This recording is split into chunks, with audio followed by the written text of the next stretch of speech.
On a cold Thursday morning in March of 1984, in Washington County, Iowa, 28-year-old Caleb Mercer lay face down in the mud beside a broken fence post, trying to breathe through the pain of 3 cracked ribs.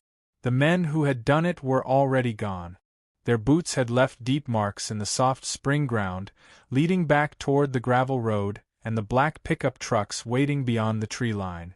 Caleb did not cry out. He never had. Even when his father died. Even when the bank nearly took the farm. Even when the drought of 1983 turned half his cornfield into dust. But that morning, with his cheek pressed against the earth his family had worked for 72 years, he finally understood something. The men who came to break him had no idea what they had just started.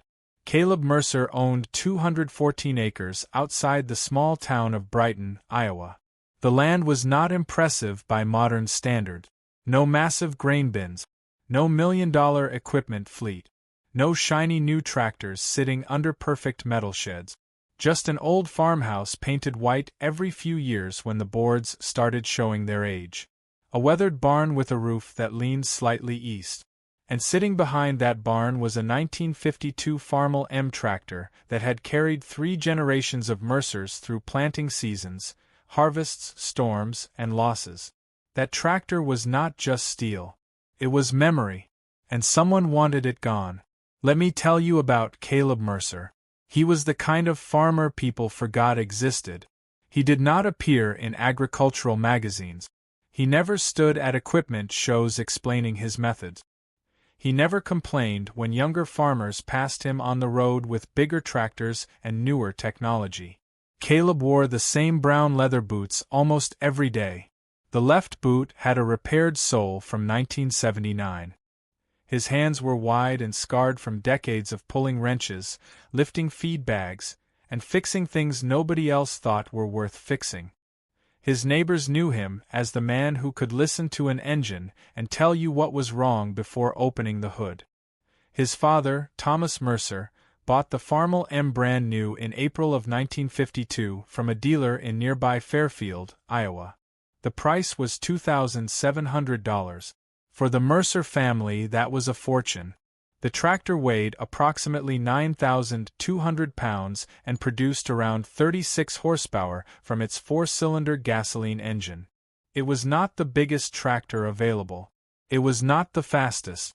But Thomas Mercer believed in one thing. A machine that was cared for would care for you back. For 32 years, that red Farmall pulled a 2-bottom plow through Iowa soil, hauled wagons filled with corn, and carried Caleb's father through the hardest seasons of his life.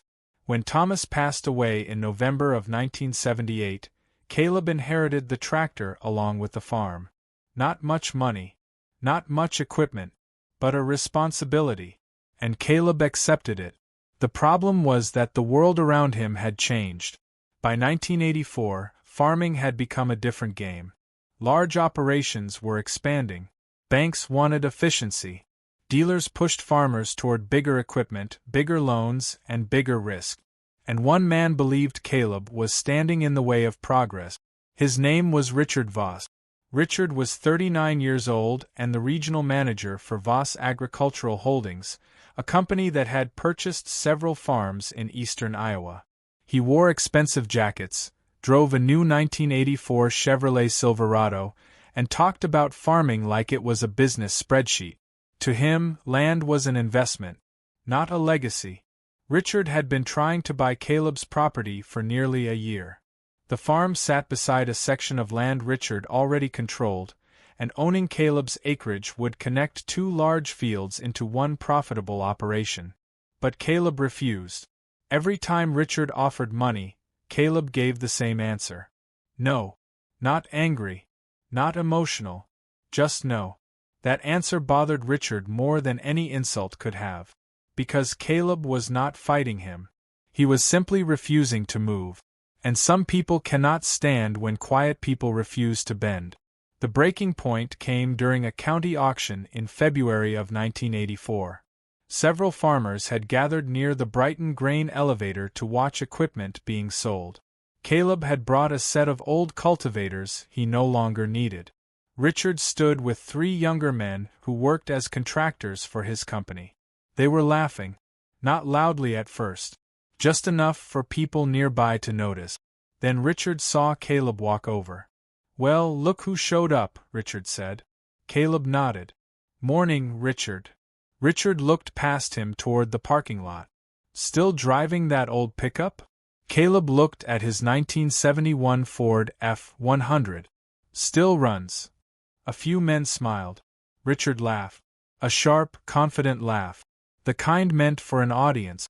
"You know what your problem is, Caleb?" Richard said. "You think everything old has value because it belonged to someone you loved." The crowd went quiet. Richard continued. "That tractor of yours. That farmhouse. This little piece of dirt you're protecting." He shook his head. "You're not preserving history. You're just afraid to admit you got left behind." Several people laughed. That was the moment. The moment Caleb could have argued, could have raised his voice, could have told Richard about the nights his father spent repairing that tractor by lantern light, could have explained how the farm was more than numbers on a bank document.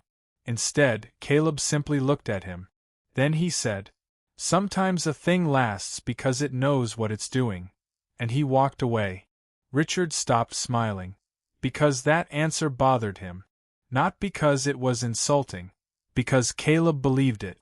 Have you ever known you were right when everyone in the room said you were wrong? That feeling is familiar to anyone who has protected something others could not understand.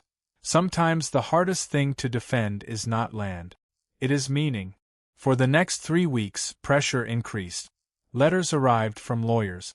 Offers became threats disguised as negotiations. Then, on March 15, 1984, 4 men arrived at Caleb's farm just after sunrise. They claimed they were there to inspect the property line. Caleb knew better. The argument lasted less than 5 minutes. The first shove came near the barn. The second came after Caleb told them they had no permission to enter. The third sent him into the mud. The Farmall M sat only 50 yards away. Silent. Red paint faded. Engine cold. But still standing. The men walked toward the tractor before leaving. One of them ran his hand across the hood. Then he said something that made Caleb lift his head. Because they were not just trying to scare him. They were planning to take the one thing he would never sell. And 3 days later, when Caleb finally opened his eyes after the hospital doctor told him his ribs would take months to heal, he found something waiting beside his bed that changed everything. A single handwritten note. With only 5 words. "The Riders are coming home." The note was written on yellow paper torn from an old mechanic's notebook. 5 words. "The Riders are coming home." Caleb Mercer stared at it for a long time. He recognized the handwriting, but he could not understand why it was there. Because the person who wrote it had been gone for almost 12 years. His father's old friend, Walter Boone. A man who had once ridden beside Caleb's father in a different kind of battle. Not with guns. With dust, mud, and impossible odds. Caleb folded the note carefully and placed it inside the pocket of his work shirt.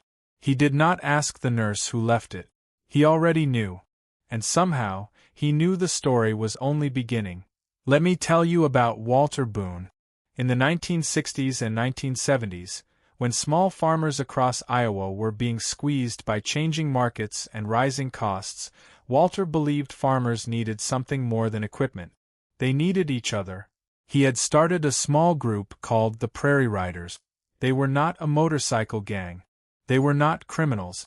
They were farmers, mechanics, veterans, and ranch hands who traveled across the Midwest helping families during difficult seasons. When a farmer lost a barn to fire, they showed up with lumber. When an elderly couple could not harvest their corn before a storm, they arrived with combines and trucks. When a neighbor had nobody left to help, the Prairie Riders came. They wore simple leather jackets with a stitched patch of a horse running across an open field. No fame. No recognition. Just a promise. Nobody loses their land alone. Caleb's father had been one of the original members. And so had Caleb. But after Walter died in 1972, the group slowly disappeared. The farms changed. The younger generation moved away. The old friendships became memories. At least, that was what everyone thought. 5 days after the attack, Caleb returned home from the hospital. His ribs were wrapped tightly. Every movement hurt. But the first thing he did was walk to the barn. Not the house. Not the kitchen. The barn. Because that was where his father's Farmall M waited. The tractor sat beneath the same wooden beams it had rested under for decades. Caleb placed his hand on the hood. The cold metal met his palm. "You're still here," he whispered. The tractor could not answer. But Caleb knew machines had their own language. A loose belt. A tired bearing. A stubborn engine refusing to quit. They all told stories. He opened the side panel and checked the engine. Everything was exactly where it belonged. The men who came for him had not damaged the tractor. They wanted something worse. They wanted him afraid. But Caleb Mercer had spent his entire life learning something fear could never understand. Patience. The next morning, Richard Voss arrived. Not alone. He came in his clean jacket, carrying papers in a leather folder.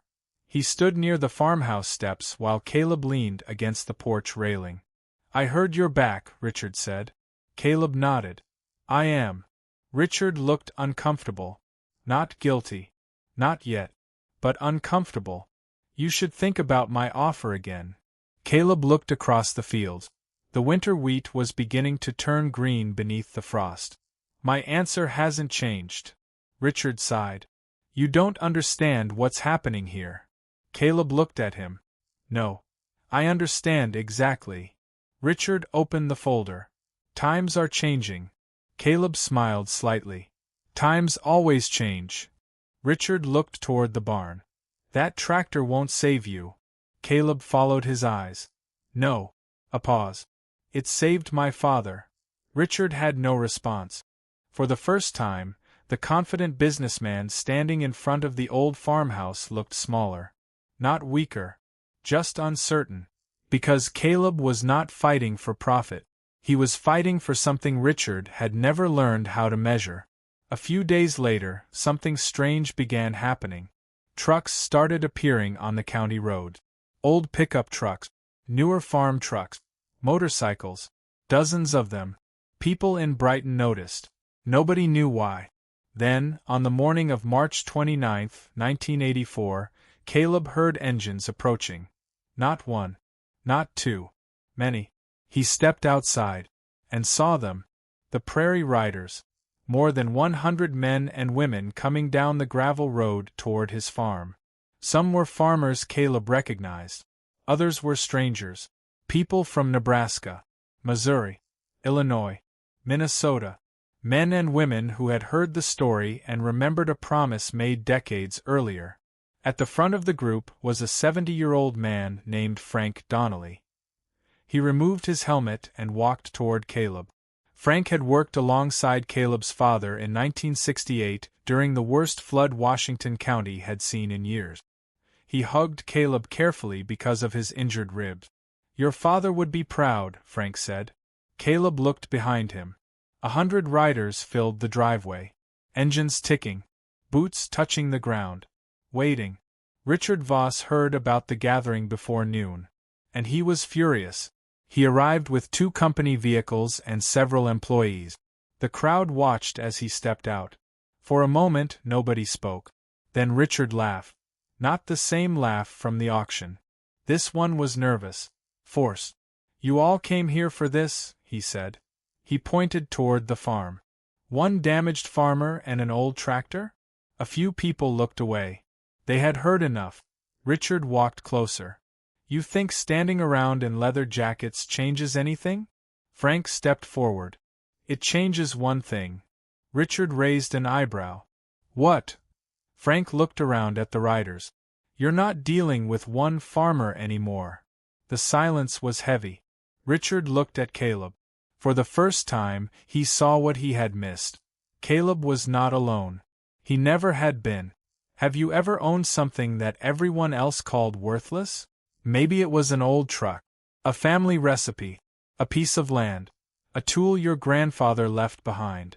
The world often measures value by what can be sold. But some things are valuable because they cannot be replaced. That afternoon, the Prairie Riders did not threaten Richard. They did something far more powerful. They worked. They repaired fences. They cleaned the damaged barn. They checked equipment. And when they reached the Farmall M, every person stopped. Because sitting beneath the dust was a machine that had carried generations. Frank ran his hand across the faded red paint.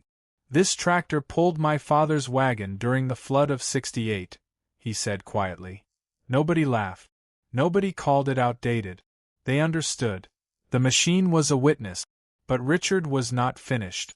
That evening, after the riders left to rest at nearby farms, Richard made one final decision. He picked up his phone and called the only people who could turn this fight into something much bigger. By sunrise, government trucks would arrive at Caleb Mercer's farm. And this time, they were not coming to negotiate.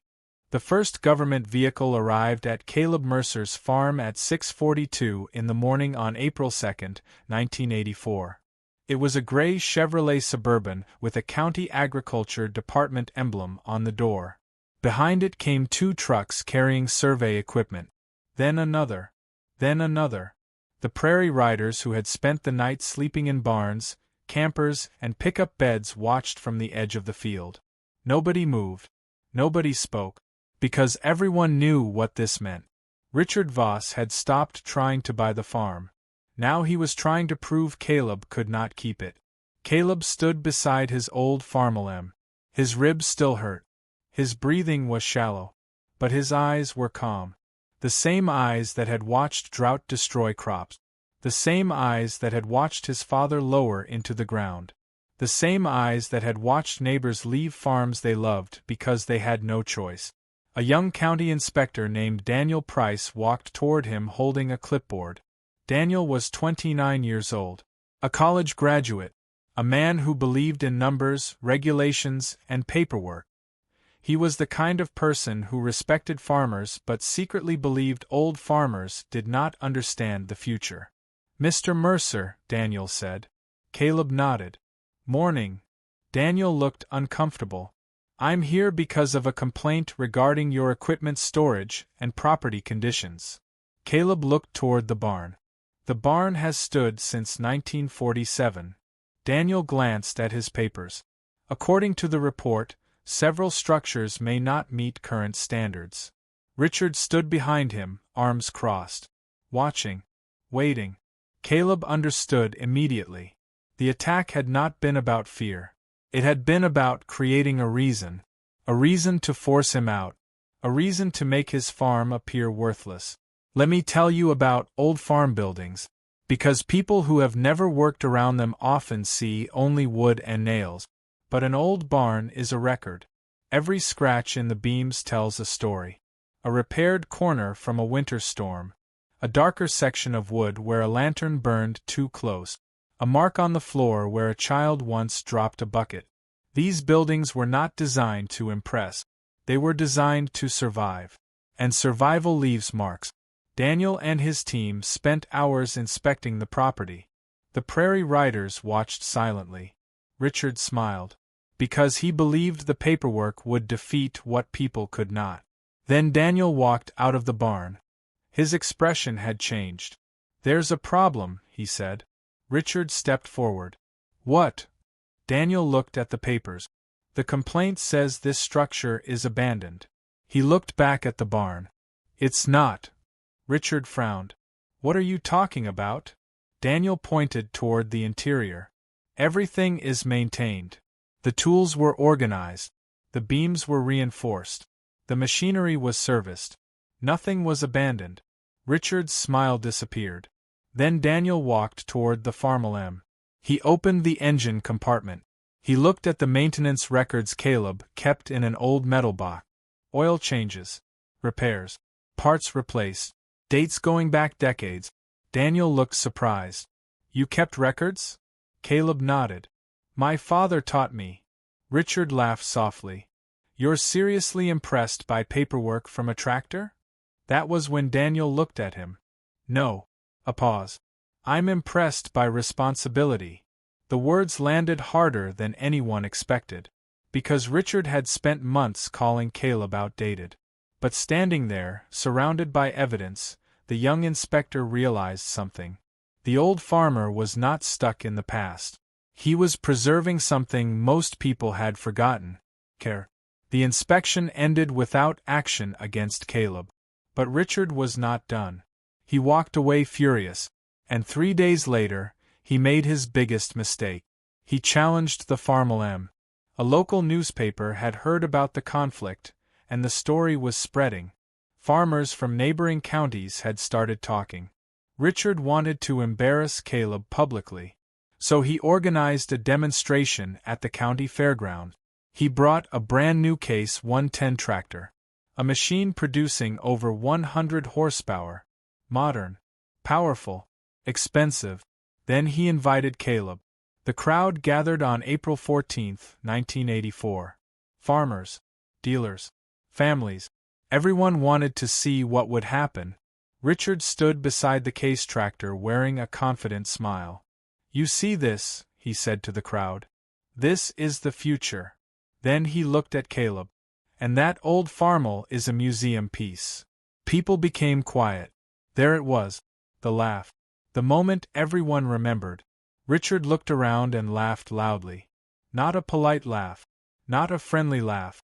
A sharp, dismissive laugh that carried across the fairgrounds. Several younger farmers laughed with him.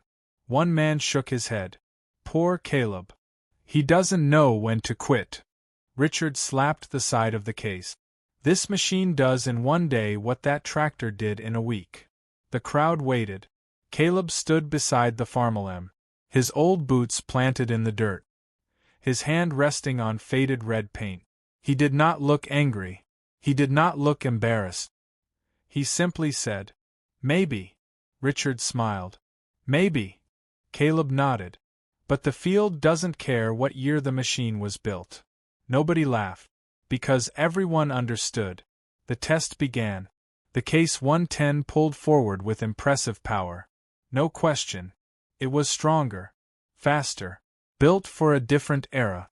Then Caleb climbed onto the Farmall M. The engine turned. Once, twice. Then it started. That old 4-cylinder engine came alive. The crowd changed. Because the sound was different. Not louder. Just familiar. Like hearing an old song you forgot you remembered. The challenge was simple. Pull a loaded wagon across the muddy field. The Case moved quickly. The Farmall moved slowly. But halfway through the field, the mud became deeper. The Case tires spun. The machine had horsepower, but the ground demanded patience. Caleb adjusted the throttle. The Farmall lowered its engine note, and kept pulling. Slowly, steadily, 1 foot at a time. The old tractor reached the finish line. Not first. Not dramatically. Just successfully. The crowd was silent, because the lesson was not about which tractor was better. It was about understanding the job. Here is something most people never hear explained clearly. Horsepower is how fast an engine can do work. Torque is the twisting force that actually turns the wheels when the machine is under pressure. A tractor pulling a heavy load through wet soil needs more than speed. It needs steady turning strength. Older cast-iron engines were often built with fewer complicated parts, meaning they could be repaired again and again instead of being replaced when something failed. That is why machines like Caleb's Farmall M survived. Not because they were perfect, because they were honest. After the demonstration, Richard walked toward Caleb. For a moment, everyone expected an argument. Instead, Richard looked at the tractor. Then at Caleb. "I don't understand you," he admitted. Caleb wiped his hands on his jeans. "You don't have to." Richard looked away. Because deep down, he knew something had changed. But before he could say anything else, a newspaper reporter approached Frank Donnelly. The reporter had discovered something buried in old record. Something about Richard Voss. Something that could destroy the entire reason he wanted Caleb's farm. And when Frank read the document, his expression turned serious. Because the fight had never really been about a farm. It had been about what was hidden underneath it.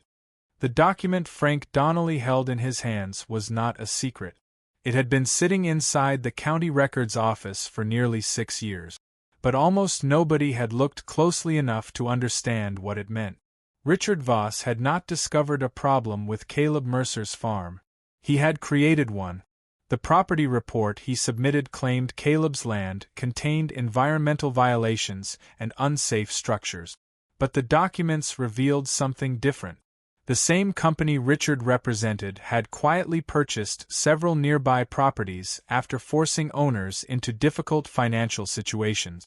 Then, once enough land was collected, those properties became far more valuable. Caleb's farm was the final piece. The missing piece. The one piece Richard could not control. The newspaper reporter, Ellen Whitaker, published the story on April 18, 1984. The headline on the front page of the Washington County Herald read, "Farmer refuses to sell as development plan faces questions." The story did not paint Richard as a villain. It did something much more powerful. It showed the truth. A young businessman who believed he understood progress had forgotten the people standing in its path. Richard read the article alone in his office. For the first time in years, he had no argument ready. Because the facts did not care about confidence. They did not care about expensive suit. They did not care who owned the newest truck. Facts simply stood there, waiting. Richard returned to Caleb's farm 2 days later. No lawyers. No employees. No paperwork. Just Richard. Caleb was repairing a fence when he saw him walking across the field. He stopped. Richard looked uncomfortable. "I owe you an apology." Caleb placed the hammer down. "For what?" Richard looked toward the barn. "For thinking I knew everything." The answer surprised Caleb. Because pride had always been Richard's strongest armor. And now he had finally taken it off. "I spent my whole life believing bigger meant better," Richard said. He looked at the Farmall M. "But I never asked what made something last." Caleb nodded slowly. "That's usually the question people forget." Richard looked at him. "Why didn't you hate me?" The old farmer was quiet for a moment. Then he said, "Because hate is heavy." That sentence stayed with Richard for the rest of his life. Let me tell you about Caleb Mercer's Farmall M. After the fight ended, people started visiting the farm. Not because they wanted to see an old tractor. Because they wanted to understand why it mattered. The Farmall M remained exactly where it had always been. Behind the barn. Under the same wooden roof. Caleb kept maintaining it the way his father taught him. Every spring, he changed the oil. Every summer, he checked the belt. Every winter, he covered the seat with an old canvas sheet. He never restored it. That was important. He believed restoration was about making something look new. Maintenance was about respecting what it had already survived. The tractor still carried scratches from decades of work. A dent on the left fender from a storm in 1967. A faded patch where Caleb's father had once painted over rust. A small mark near the steering wheel where young Caleb had sat for the first time at age 9. The machine carried all of them. In October of 1989, 5 years after the confrontation, Richard Voss returned to the farm. But he was not the same man. He no longer worked in property development. Instead, he started helping smaller farmers understand finances without pushing them into impossible debt. People noticed the change. The man who once saw farms as numbers began seeing them as families. He still drove a nice truck. He still wore clean jackets. But he listened more. And when young farmers asked him how he changed, he always gave the same answer. "I met a man who owned very little, and somehow he taught me what everything was worth." Have you ever owned something that everyone else called worthless? Maybe it was something sitting in a garage. Something covered in dust. Something nobody understood except you. Sometimes the things people overlook are the things carrying the most history. In 1994, Caleb's daughter Emily returned to the farm after finishing college. She had studied agricultural science. Many people expected her to leave Iowa forever. Instead, she came home. She took over more of the daily operations, but she kept her father's methods. The old farmhouse, the wooden barn, the Farmall M. She added modern equipment where it made sense, but she never replaced the machine that started everything. Because she understood what her father understood. Progress does not require forgetting. Then, in January of 1998, Caleb Mercer passed away peacefully in his farmhouse. He was 42 years younger than the men who first taught him farming. But he left behind the same lesson they had given him. Take care of what takes care of you. Hundreds of people attended his funeral. Farmers, mechanics, neighbors, and more than 100 Prairie Riders. They parked their motorcycles along the road outside the church, the same way they had arrived 14 years earlier. Not as a warning, as a goodbye. After the service, Emily started the Farmall M. The old engine turned slowly, then came alive. The sound traveled across the fields, and everyone who heard it understood. Caleb was gone, but the work continued. By 2004, 20 years after the day the riders came through the farm gates, the Mercer farm was still operating.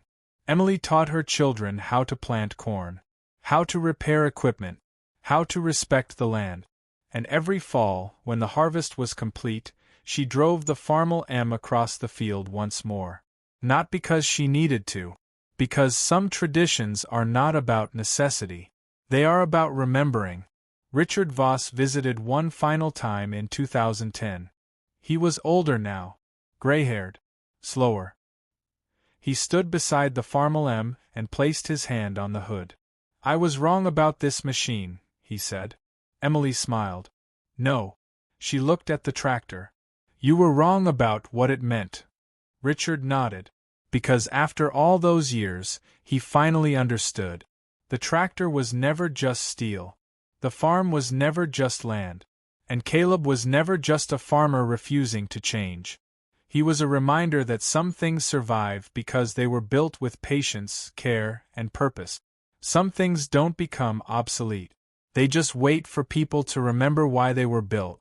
If you knew someone like Caleb, someone who kept an old machine running, protected something their family built, or stood firm when everyone told them to quit, share their story in the comments.